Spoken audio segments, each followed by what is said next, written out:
નડિયાદની Sardar Patel હાઈસ્કૂલમાં senior કેજીમાં ભણતા વિદ્યાર્થીને શિક્ષિકાએ ઢોરમાર મારતા વિવાદ સર્જાયો। વધુ એકવાર શાળાના શિક્ષિકાએ વિદ્યાર્થીને ઢોરમાર માર્યો। નડિયાદની સરદાર પટેલ હાઈસ્કૂલમાં સિનિયર કેજીમાં ભણતા વિદ્યાર્થીને માર મરાતા વિવાદ। 4 વર્ષના વિદ્યાર્થીને શિક્ષિકા ધરતીબેન રાવલે માર્યો માર।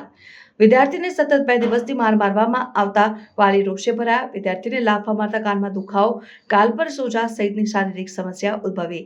શિક્ષિકાએ વિદ્યાર્થીને માર મારી ન લંચ કરવા દીધું કે ન પાણી પીવા દીધું ને ઘરે મોકલી દેવાયાનો વાલીનો આક્ષેપ। આ અંગે જ્યારે વાલી શિક્ષિકાને મળવા ગયા ત્યારે શિક્ષિકાએ વિદ્યાર્થી અડપલા કરતો હોવાનું વાહિયાત કારણ રજૂ કર્યું।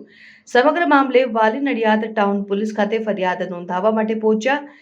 નડિયાદ ટાઉન પોલીસ અને શિક્ષણ વિભાગ કેવા પ્રકારની કાર્યવાહી કરશે તે જોવાનું રહ્યું। રિપોર્ટર પ્રતીક ભટ્ટ, નડિયાદ। મારું નામ શેખ નૌશાદ અલી। નૌશાદ અલી, શું મામલો બન્યો? કઈ સ્કૂલમાં છોકરો ભણે, શું ઘટના બની? આ મારી ભાણીનો છોકરો છે, સરદાર પટેલ કોમર્સ હાઈસ્કૂલમાં સિનિયર કેજીમાં ભણે છે। 2 દિવસથી ટીચર એને મારે છે।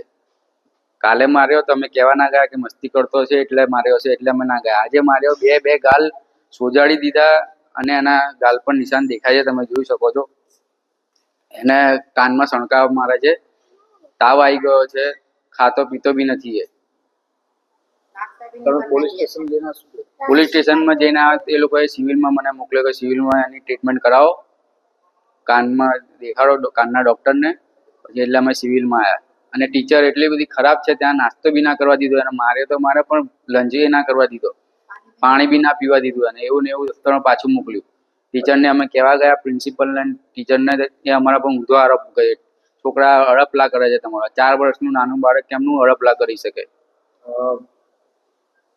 અત્યારે કેમ તમે બાળકને પાછળ લઈ ગયા? અત્યારે એને સાંજે તાવ આવી ગયેલો અને કાનમાં દુખવાની બૂમો પાડે, કાન દુખે છે, એટલે અમે સિવિલમાં લઈને આવ્યા છે અત્યારે। તમારું નામ શું? મારું નામ શેખ નૌશાદ અલી। કયા ટીચરે એની સાથે એવું ઘટના બની? ટીચરનું નામ રાવલ ટીચર છે કોક, મને એક્ઝેક્ટ નામ તો ખબર નથી, બેન છે। પ્રાર્થના સંદેશ ન્યૂઝની તમામ લેટેસ્ટ અપડેટ્સ માટે ચેનલને હમણાં જ લાઈક, શેર અને સબસ્ક્રાઇબ કરો।